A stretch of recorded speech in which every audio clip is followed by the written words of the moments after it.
Hello, everyone, and welcome to today's webinar on emerging food and beverage processing technologies. I'm Nithya Caleb, editor at Annex Business Media, Canada's largest B2B media company, and I'm here as your host on behalf of Food in Canada. Before I introduce today's panelists, I have a few housekeeping details to go through. First, I'd like to thank our sponsor, BioMera, for their help in making this webinar possible. To our participants, if you're watching along with us, the audience is in listen-only mode. We'll be taking questions throughout the discussion, so feel free to drop a question at any time using the Q&A button on your Zoom window. If we don't have enough time to get to your question, we will follow up via email. We are recording today's session, and all registered participants will get an email with a link to the recording in the next few days. With that, I'd like to welcome our panelists. Our moderator for today's webinar is Mark Uhas. Mark is the CEO of Harvest Insights. He leads market and consumer research, analytics, and insights for new partnerships and business development. He has a background primarily in the consumer goods and agri-food sector, working with several government agencies like Natural Products Canada, nonprofits, and academic institutes. Alexandra Barlow is an economic development advocate and business advisor with over a decade of experience in writing, researching, and administering government incentives at both the provincial and federal levels.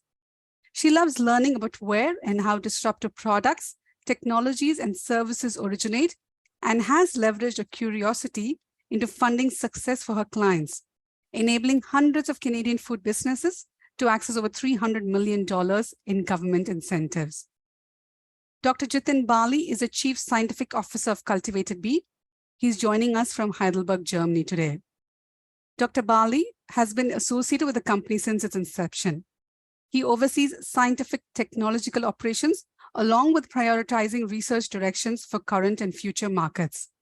Specifically, he's involved in creating cellular resources for diverse products, ranging from single peptides to complex cellular systems. He obtained his PhD in neuroscience from the University of Zurich. Matthias Muschnick is the CEO and founder of Notco. Matthias has also been instrumental in forming a joint venture with a Kraft Heinz company called the Kraft Heinz Not Company to reimagine global food production and advance it toward a more sustainable future. He is often called upon as an expert to provide insight on the future of plant-based, the role technology has on the food we eat, and global innovation. Thank you, panelists, for joining us today. And with this, I'm going to pass the floor over to Mark to kickstart the discussion. Thank you, Nithya, and very exciting to be here. So welcome again to today's webinar on emerging food and beverage processing technologies. We have a really exciting lineup of the speakers just mentioned on today's topic and are honored that you can join us. So as was mentioned, my name is Mark Uhas, founder and CEO of Harvest Insights, a Toronto-based food innovation research agency. Thank you as well to Food in Canada magazine for inviting me to moderate today's discussion. For today's webinar, our speakers are part of some of the most leading developments in the food and beverage world, not only here in Canada, but internationally. Namely, we will learn about their work and discuss major topics of our day that include management and operations tools like AI applications and digital programming software, production technologies such as bioreactors, upstream and downstream processing and automation, food production applications such as plant-based foods, of course, precision fermentation, cell-cultured proteins, and some considerations of policy, regulations, and business incentives that can better coordinate and drive leadership in the food and beverage sector. So each of today's speakers will have about 5 minutes for their presentations. We then, as mentioned, have a set of questions for discussion, and then we'll turn to you, the viewing audience, for an open Q&A. So with that, let's get right to it. Hi, everyone, and thanks so much, Mark and Nithya, for that introduction. So I joined the Canadian Food Innovation Network about 14 months ago. If you're new to learning about us, that might be because we're now in sort of our coming up on our 2-year anniversary as an organization. We are here as a national not-for-profit. We're member-driven. Our membership is free. And we're here to connect the Canadian food sector to advance innovation. We're looking to fund and support, in particular, transformative innovation that can advance the sector in areas of productivity, profitability, global competitiveness. And we offer a suite of funding programs to do that, but also a number of services, including an online platform called Yodel to help connect the sector and hopefully break down silos, make connections, and allow for fresh ideas to not only be developed, but piloted, tested, and moved to market and hopefully commercialized.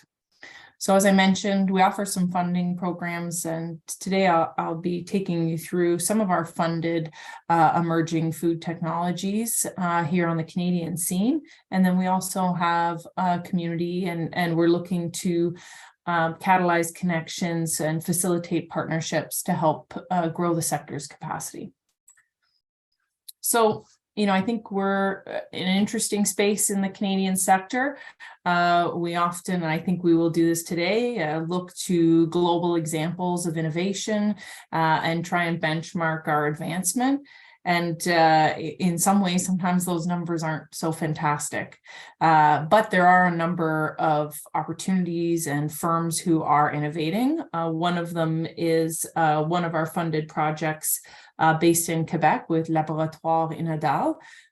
They've been developing a probiotic formulation that supports clean label applications. So it's applied to food, and the probiotic formula inhibits the growth of common bacterial problems like E. coli and Salmonella. They've been testing and developing their solution with assistance from us. So the nice thing here is, as a processor, you can avoid salts, nitrates, sulfites, common preservatives, really deliver that clean label product that consumers are looking for and are often addressing as a concern in the meat category in particular. And so it's a fairly innovative solution that's still in testing, but one that we're supporting. I think, food traceability and food safety is a fairly common area, I think, for food innovation. We've got quite a few projects in it. Another one that we've supported is through Index Biosystems based in Toronto. Index is using brewer's yeast to act as a biotag on bulk commodities.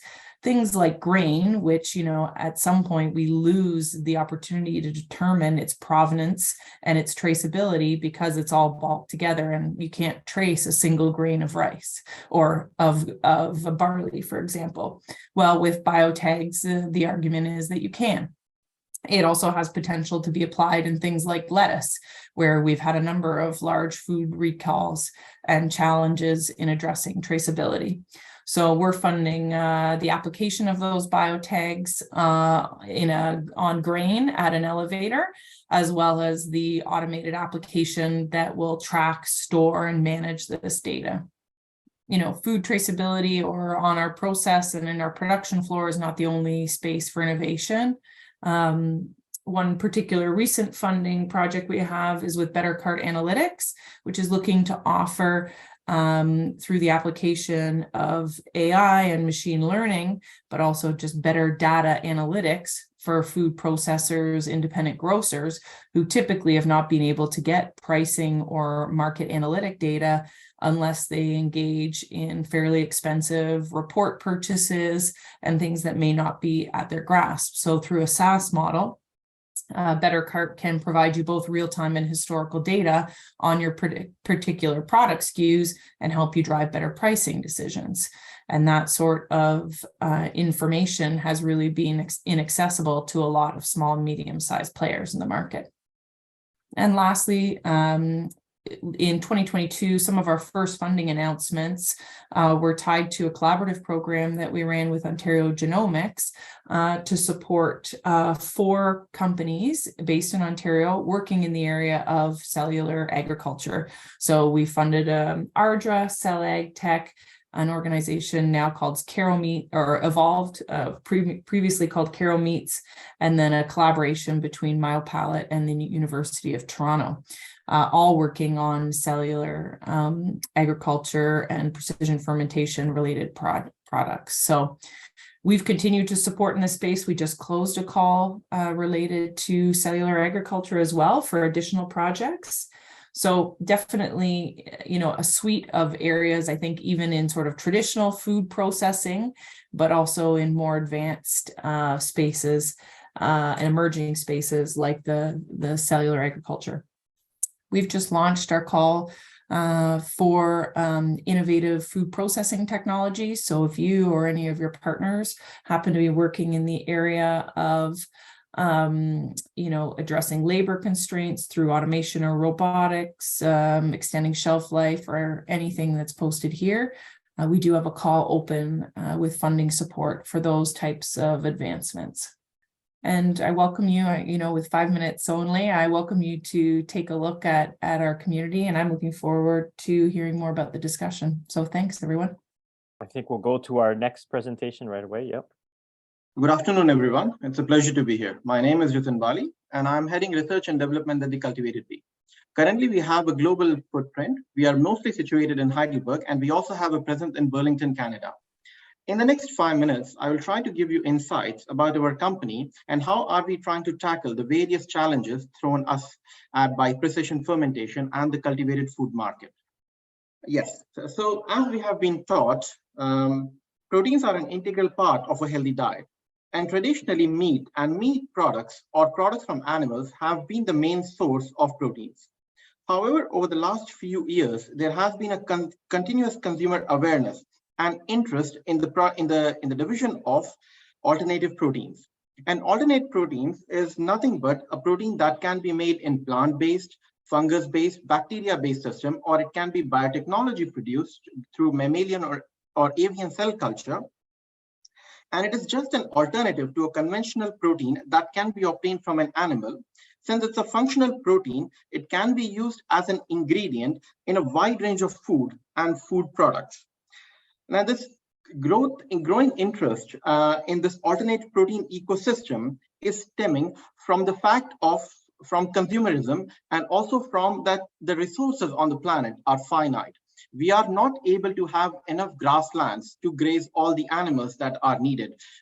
Apart from that, there are health concerns. There is animal rights concerns, leading to the fact that alternative proteins, which can actually be a functional proteins, grown in plants, grown in fungi, grown in bacteria or mammalian cells, can replace these proteins in variety of foods.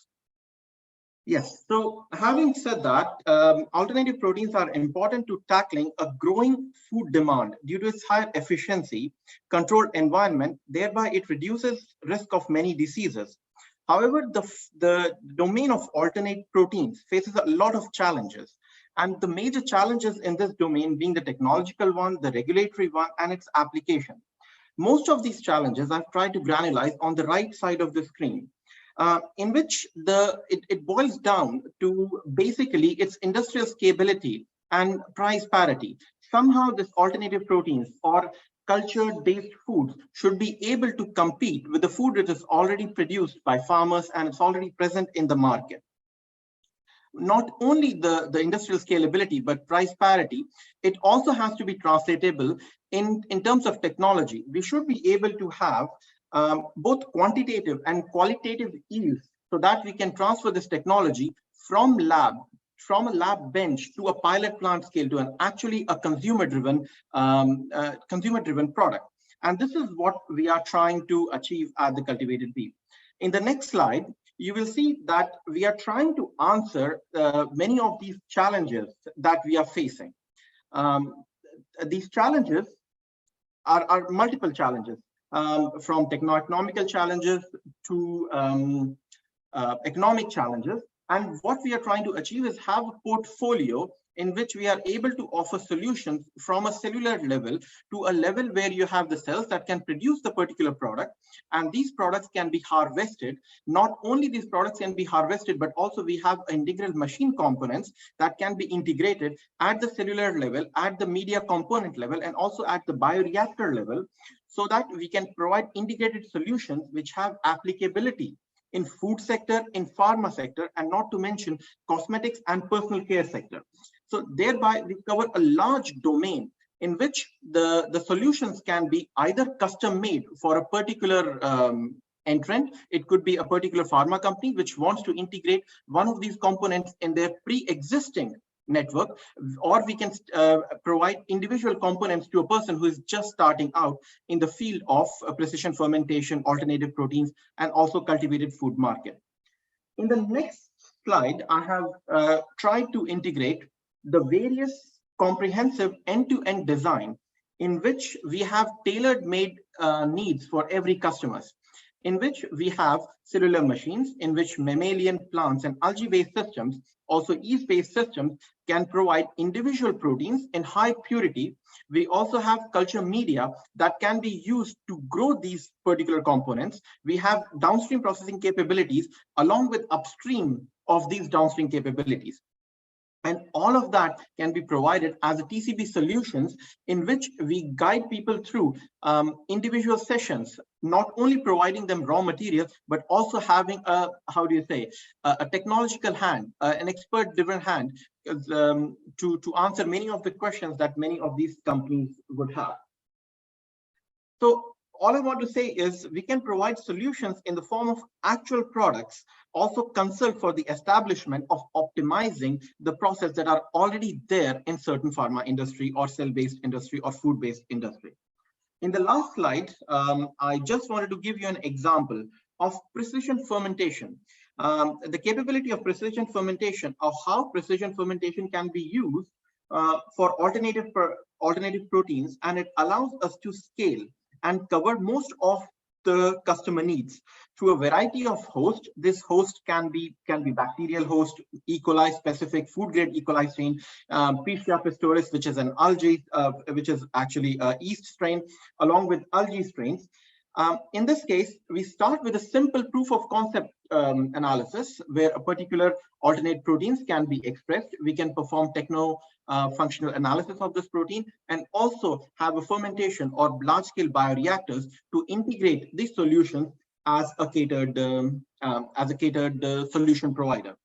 Now, as an end sentence, I just want to say it's a very exciting and important field which has a far-reaching implications. And at the Cultivated Bee, we are trying to provide solutions and tackle problems which are not only faced by us currently, but also which might be faced us in the future. And yeah, that's all from my side. Thank you, Dr. Jitin Bali. Now I will request Matthias to make his opening remarks.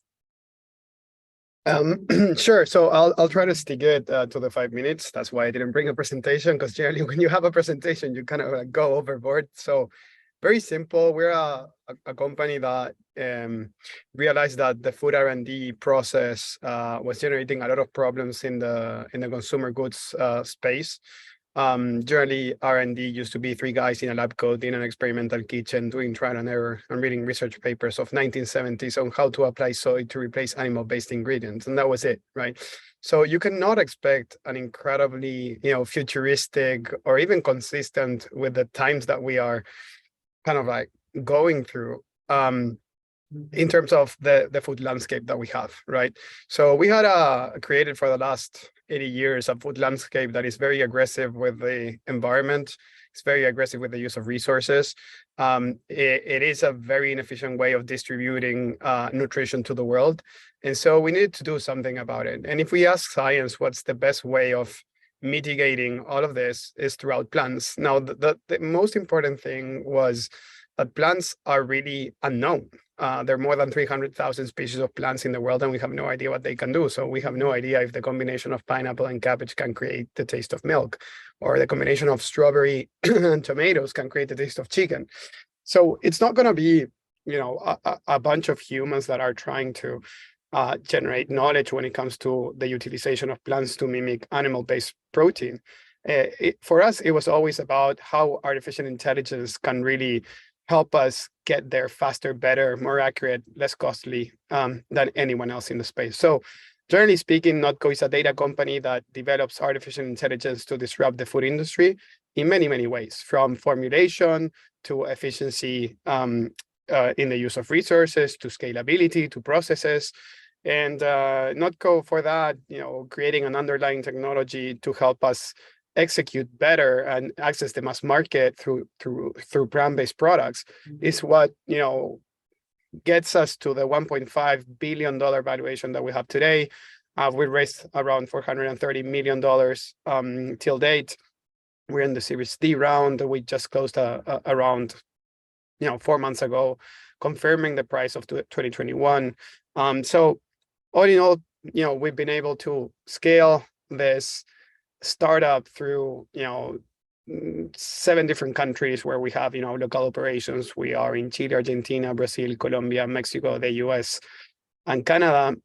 We have offices in every single country, and we've been able to execute 150 SKUs, partnering up with Shake Shack, with Burger King, with Papa John's, with Starbucks, in many solutions when it comes to innovation. So all to say that Notco's underlying technology has been able to actually not only create incredible food products, mainstream products for us, so the not burger, not milk, not ice cream, not mayo, and many more, but also to start kind of like going into this realm of the intel inside of food.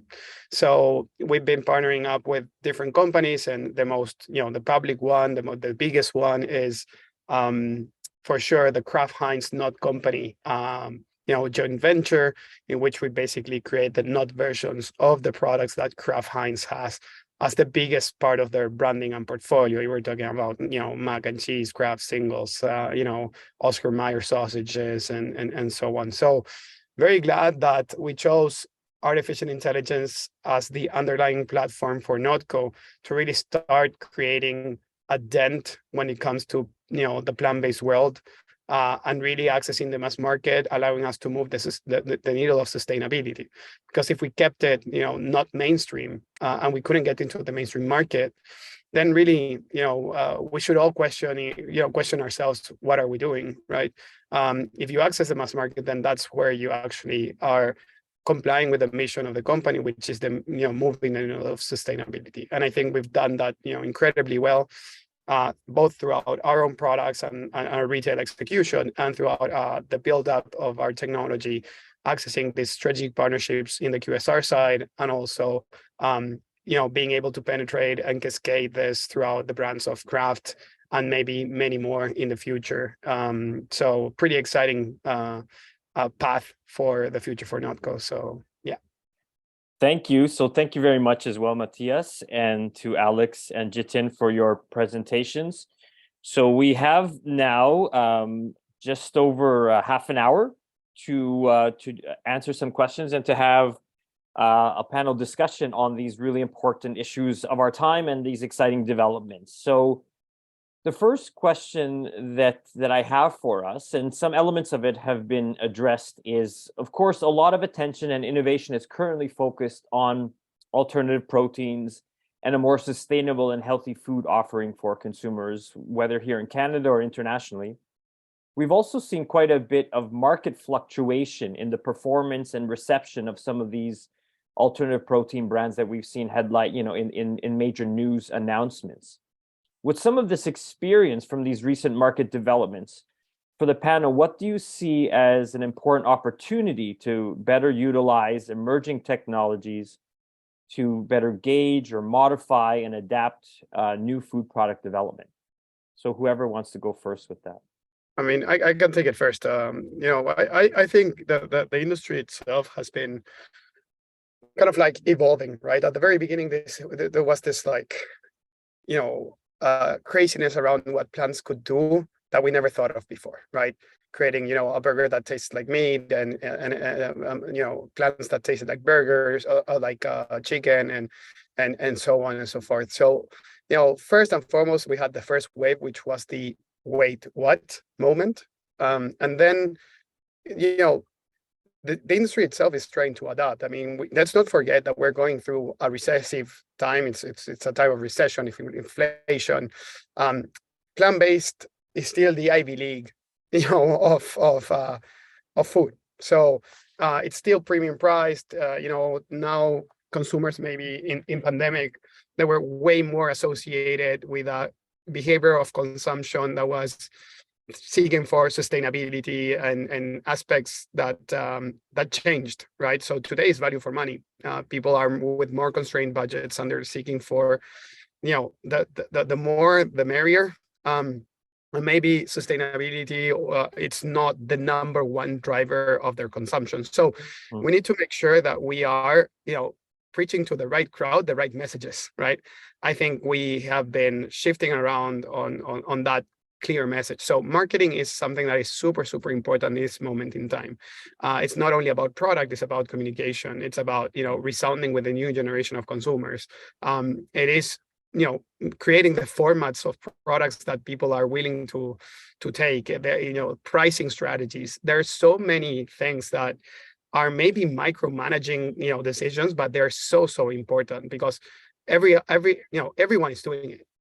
The plant-based industry, or kind of like the animal-free or whoever industry, needs to make sure that they're looking at this in the right manner.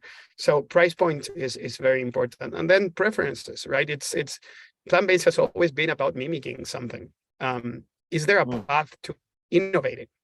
Is there a path to creating elevated experiences of products? Maybe we figure out that there's a preferred flavor versus, a regular burger. Why aren't we, proposing that to the market, right? So we need to be more intelligent. We need to manage the categories way better, and we need to communicate it better. So it's a complete transition, and we need to make key actions as well. So I think it's a big challenge for the industry that we are taking a little bit close to our hearts as well. Yeah, I agree with a lot of what Matthias has said. I think, the fall in plant-based also doesn't mean that consumers are abandoning clean and healthy either.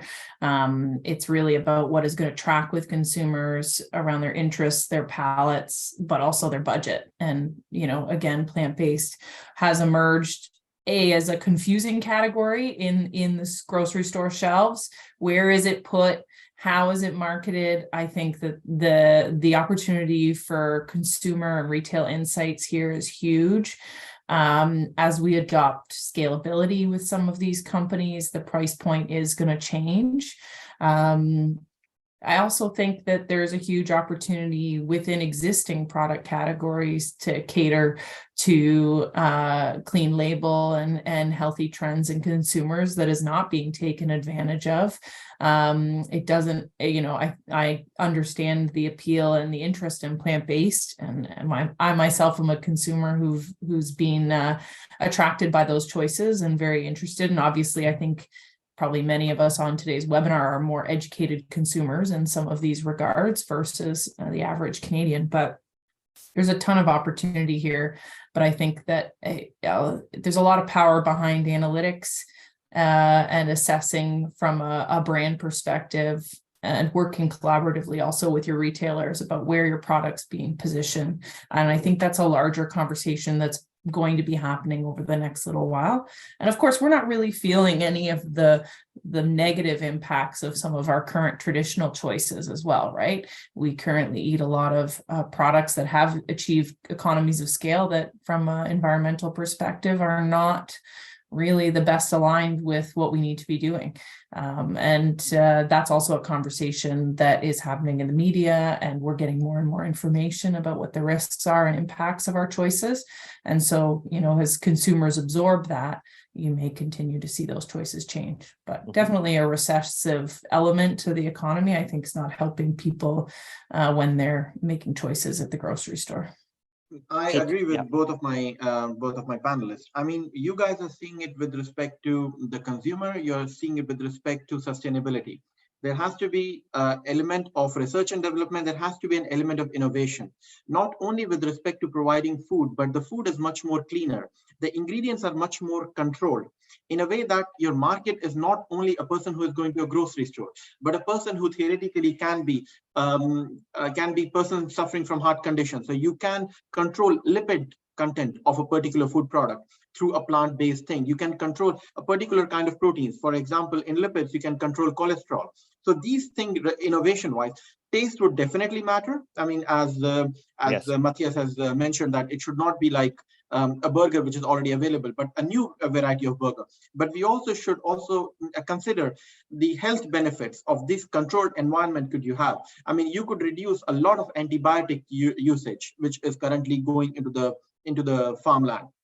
It could also, you can sustain salmonella infection if it is kind of grown in a controlled environment. You can control like outbursts of many diseases. So it has definite potential and it would require research and development. But according to me, I have not met anybody who is kind of against this precision fermentation or alternative proteins or these things. So there is a lot of will in the public to go in this direction. Economic constraints, I completely understand, but there is a lot of people giving it a push. I mean, and Alex, your company also is helping people to get that push to get into the market. So there is a lot of political will. There's a lot of will, also a social will, to go into that direction, to be more healthy, to be less environmentally impactful in a harmful way, and be a bit more responsible towards animal welfare. So there is a lot of elements that are adding towards the whole narrative, and we cannot just see it as from one consumer driven perspective, but also as a global perspective, how it impacts us in not in a year to come, but in a few decades to come. So I mean, in that direction, I would say yes, we are making good progress. Thank you to the three of you. So in a similar vein, but a little bit more specifically about, let's say, applied technologies. And maybe, Matthias, if you want to start this off, here's my question. And I think we've touched on it. So we're coming out of the pandemic, hopefully, which will now be behind us. And that really had a big effect on food consumption patterns and how people were getting their food. Especially in 2022, we saw really an inflationary environment for food price increases, particularly here in Canada, and a lot of challenges in supply chain. So that, I'm sure, meant for food processors and food and beverage processors a lot of operational cost awareness and how to be responsive to these changes, whether it's portion sizes or ingredients formulation. So maybe from a practical point of view, let's say if AI maybe the low-hanging point to touch on this, what is the best way to navigate today's and tomorrow's realities with these new tools that we have? Maybe Matthias, if you want to start off on that. Yeah. So AI has an incredible capability of computing different variables to create better results, right? And for us, even though everything started with a more solver approach to create, kind of like plant-based mimics of animal-derived products, we started to see that it's not only about a good product, it's also about different aspects of a product, in the sense that, for example, gross margins are important. Competitiveness of a formulation is super important. How much, from your COGS, how much percentage is the raw materials? Because then the companies can create an amazing amount of traction, but with the unit economics that are crap, right?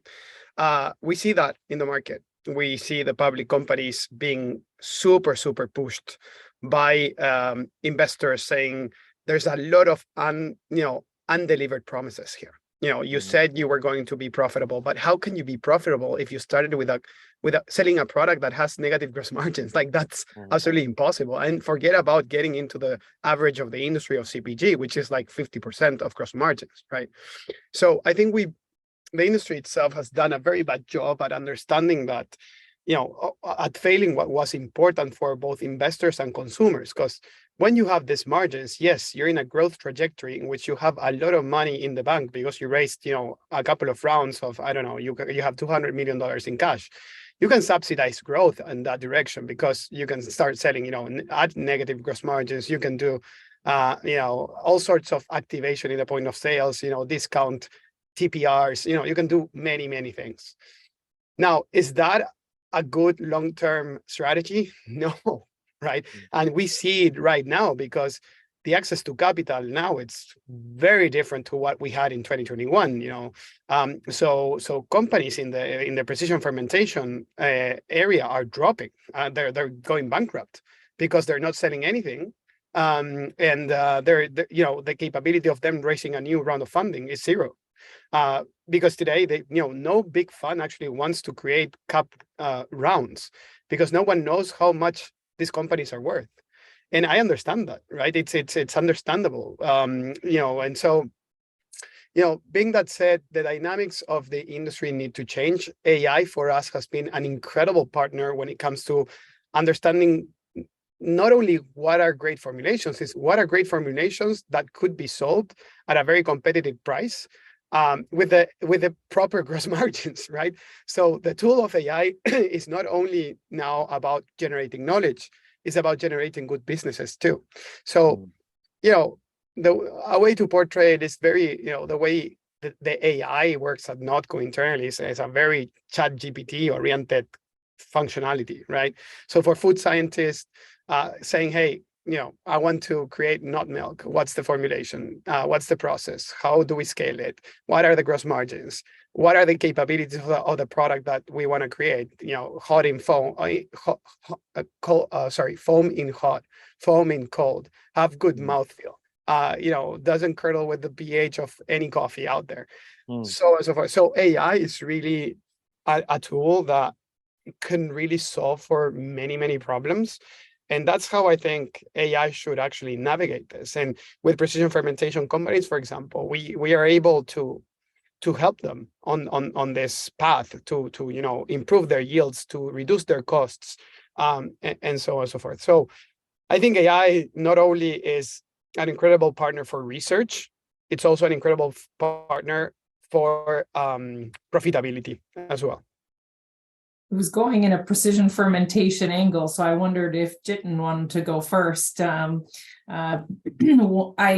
think that there's a real opportunity here for some of these technologies, exactly how Matthias was explaining, to sort of address some of the cost constraints to their development. We've seen proposals for the use of digital twins in scaling precision fermentation, for example. I mean, the cost of adopting a large-scale bioreactor to scale your production is enormous. And as you up in scale, your agitation levels, temperature, et cetera, all need to flex. And so there's an enormous opportunity there for technology, digital twins, et cetera, to play a role in helping with that process. But your question, I think, came back to, AI, blockchain, and all these emerging technologies and what impact they can potentially have on the food and beverage industry. And to answer that, I want to, it's a bit devil's advocate, here in Canada, 7,800 or so food and beverage manufacturing facilities, 91% of them are under 10 full-time employees. So I think there's a great conversation to be had in the emerging tech space about how these technologies can help companies. But the reality is that most of our food and beverage manufacturers are not even yet digital.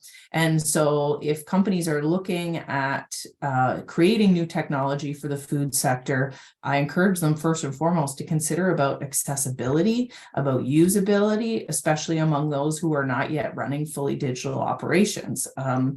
And the reality is, even if you're looking at the big guys, even they struggle with having great availability of data or, business systems that would support the adoption of these technologies. So it's just important, I think, to keep in mind the market. Obviously, that's a Canadian example. And I think, Notco, for example, is a great example of a firm, looking to those international markets and those multinationals who want to address these challenges and integrate these technologies. But we have projects using digital twins, IoT, as well as AI to help more the smaller processor. And there's a significant amount of opportunities there for improvements. Blockchain, we're seeing a little less. Again, if you're not running a digital operation in-house, hard to start using a digital ledger to track your data that way. But anyways, yeah, I took it away a bit from our plant-based discussion, but.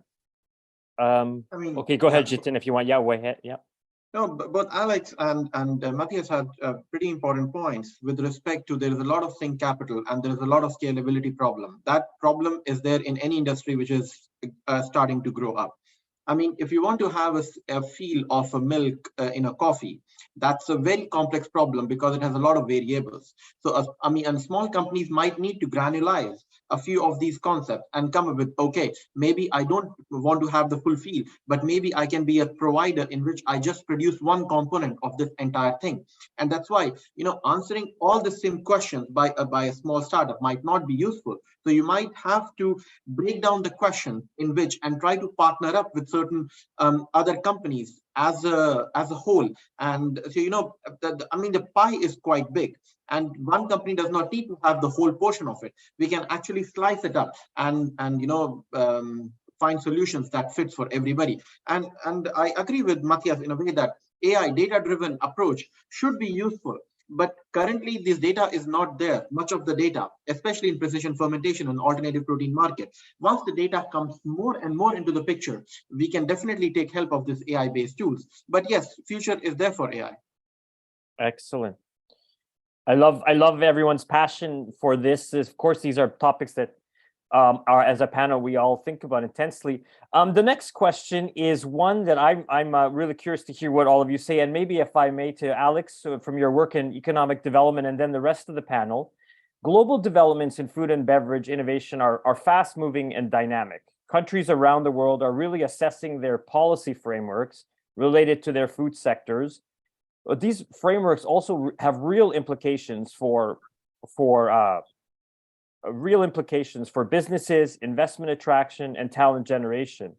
And in parallel, a lot of these new food products and processing elements have associated regulations in everything from patents to food safety. So, for example, recently in Italy, they've tabled legislation from the ruling government to place major restrictions on the development of cell culture proteins. And they've also put some restrictions, or plan to, on ChatGPT's new AI programming. So my question then would be, where do you see the most creative and productive discussions around food technology policies taking place that recognize both at once competitiveness and public health? Yeah, I think, well, I was curious about the Italian example. I understand the rationale for it. I think protective measures like that are often ones that don't benefit that country in a long run. And, other examples of countries like Israel, Singapore, Germany, et cetera, who've had very successful technology development, as well as successful innovation strategies. What exactly are they doing different, and what's the magic sauce that we need to duplicate? I don't know if I have that answer. I will say that I know that Canadian government departments look very carefully at those examples and look at strategies to duplicate or recreate some of those successes here. Some regions like Singapore, for example, around cultivated meat, they have to. When you're a net food importer, feeding the amount of people they are with little to no agricultural land, you have to look at strategies for feeding your people. The Canadian landscape of stakeholders is obviously very different, and it's going to be a very different conversation here. But at the same time, we've got the FDA to the south of us actively approving cultivated products. And, so there's a policy element. I don't know if we are always quite up to the task of moving our regulatory bodies forward as much as we, innovators would like to see them move. But again, I think there's especially on the cultivated meat front, I think there's a lot of positive things happening. And most consumers would be surprised on precision fermentation front. They've been eating precision fermented products for a long time without knowing it. So, I think that there's an element of education there, but yeah, what's the secret sauce? I think that's $1 million question. I think a lot of people would love to figure that out. I think it's a culmination of a lot of elements. Countries are complex environments. Jitin, do you want to touch on that maybe from your perspective in Europe or whatnot? I mean, yeah, regulation is tricky, I mean, there are individual interests. There is not only a country-wise specific regulation, there are region-wise specific regulations. Certain regions are protected in that way. It will be difficult to navigate, but I think the major way of going forward with this is educating people, that telling this is like, and it has to be kind of in the mainstream narrative. I think in news, it's coming up that it has advantages. It is not there to take anybody's current position away, but is actually, every technology is kind of helpful. Like there was, sorry, I will have to use this example. When calculator was invented, math teachers wanted calculators banned. So it should not go like that. It should be an approach that, yes, this is the directionality world is going through, and it should have an early movers advantage, that you imbibe this opportunity and you kind of make your products along that. I mean, regulation has a lot of political angles towards it, because everybody has to kind of take care of that, and this is important. Every country, every government should take care of their people. But how do you integrate the new technology and also take care of your own population with respect to farmers, with respect to precision fermentation companies? This is where the dialogue has to happen. And United Nations actually, or World Trade Organizations, these kind of big organizations should be able to take stands. And these are, I imagine, quite highly educated and influential people who can make these things happen. So, I mean, there is no magic sauce per se, but yeah. Okay, thank you. So we've got some questions from the audience, and actually a few that are quite interesting. We've got just about 10 minutes, so here we go. One of the members of the audience said, what's the potential for new and emerging food tech to help the food system achieve the net zero greenhouse gas emissions goal? What challenges are involved? I can take it that I can take that question. I really think it's about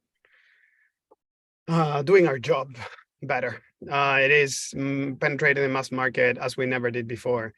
We cannot keep on thriving on the 1% or 2% or 3% of market share in the categories that we are playing in. We need to do what the non-dairy milk did for that industry. It's today in the US, 15% of the total milk market is plant-based milks, but it has been keeping the growth quite steady. So now the trend is oats, and so people are changing from almonds, soy to oats. And if you go back, it's people change from soy to almonds and almonds to oats, and so on and so forth. We need to keep and bring incrementality to the categories, right? And so we need to shift that. And we've had the experience of doing that in certain countries. I mean, we do have double-digit market shares in entire categories in Latin America. The only reason why we did that was because we had a very compelling product, price point at a very competitive price, and validated throughout key stakeholders, which are QSRs that penetrate the mass market, Burger King and Papa John's and Starbucks and so on. So we need to keep that direction going with clever propositions, really innovating, and not just creating Me Too products, expecting that the category is going to shift around, because that's not going to happen. So we need to do a better job at what we do and penetrate the market and really access the mass market. Otherwise, we will keep on being a very niche industry. Alex or Jason, do you want to touch on that question about greenhouse gases? I mean, it's a big topic, and I think it Yeah. extends beyond integrating more plant-based products. It's the many companies in food processing are not even beginning some of the basic work around managing wastewater, heat recovery. So I think that's becoming more and more of a conscious strategy, adopting better sustainability elements. And of course, everyone's being pushed by retailers to look at sustainable packaging and elements like that. But I fear that the industry will catch up to net zero, and many will be now moving to net positive. We'll be looking to have companies that are not just not producing emissions, but in fact pulling them from creating carbon credits of a sort. So it's definitely something that we're all lagging behind on. I think both of them covered it pretty fine. So I think we can move to the next one. Okay, for sure. So some of these are just trying to translate it to make it into, for the question from the audience. One question asks, does synthesized protein manufacturing follow the same principles of clean and sanitation like you find with normal food processing, like utilization of caustic or acid, etc.? That's a very technical question, and you might have to granularize that a bit. But yeah, I mean, synthetic proteins is a bit different. I mean, yeah, there are synthesis peptides which are available in the market, but this is in pharma industry market. This is not for food market per se, according to my knowledge. I might be restricted in that front, but these are different things. So when you're growing proteins in plant-based systems or bacteria or fungus-based systems, they are different from synthesizing protein as a synthetic parameter using chemical processes. So I think they are a bit two different topics, if I understood your question correctly. Okay, so yeah, I'm not sure, but hopefully that Dr. Bali answered that question. Another question from the audience asks, have the panelists considered addressing the Earth's soil resources, and they're addressing essential nutrients in food require healthy soils. And the question is about depletion of soil resources with efforts at addressing topsoil. So I don't know how we might address that in this, if that has any direct action here, if anybody wants to touch on that. So similar to what we spoke about a few moments ago, in your opinion, what is the role of policymakers and government, and what are the strategies to accelerating the development of these innovative processing technologies? That's more for Jitin, I think, not for us. Okay. I mean, yeah, I'm a scientist. I'm not politically at all motivated, but I would like to see it implemented by politicians. That's all I can say. This is wishful thinking. Like, politics might awake to the fact that, yes, this is the direction. It's going in the direction of sustainability. It's going in the direction of animal welfare. It is going in the direction of resource management. So we can actually produce it when we can produce it large scale. So policy making, if it is done top down, it can have a definite positive effect. But currently what is happening is policy is being like a communication channel, like what the industry is producing. Oh yeah, then the policy makers are waking up to it. Yes, this is something good. I mean, which is driven by research and development. I think this is a complicated question, but policymakers should wake up to the reality that yes, this is the way we should be going. This is the way it is more sustainable. It is carbon neutral. It is a bit more healthy for the consumers. So yes, policy should shift in that direction. Okay, well, thank you to the three of you. Very lively. So I'm going to pass it back to the to my colleague Nithya for closing remarks. Thank you all. Thank you, Mark, for facilitating today's discussion. I'd also like to thank our panelists, Alexandra Balo, Dr. Jitin Bali, and Matthias Muschnick for their time today and for the insights into emerging F&B processing technologies. Many thanks to our sponsor, Biomera, for their support in putting together today's webinar. A reminder that a recorded video of this presentation and discussion will be emailed to attendees over the next few days. Don't forget, the next webinar on ingredients for the food of the future is at 1 p.m. ET on May the 3rd. Before you leave, please share your feedback about this webinar in the survey that will pop up after the broadcast ends. Thank you for your attention and enjoy the rest of the day.